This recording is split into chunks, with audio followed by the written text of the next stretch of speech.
Let's start off with understanding what social media copywriting entails. Seemingly, it's very obvious. It's any content written for social media.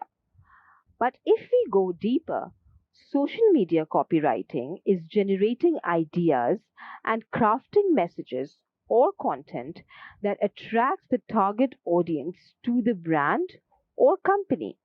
The purpose of social media copywriting is to create awareness or sell something or encourage buy in.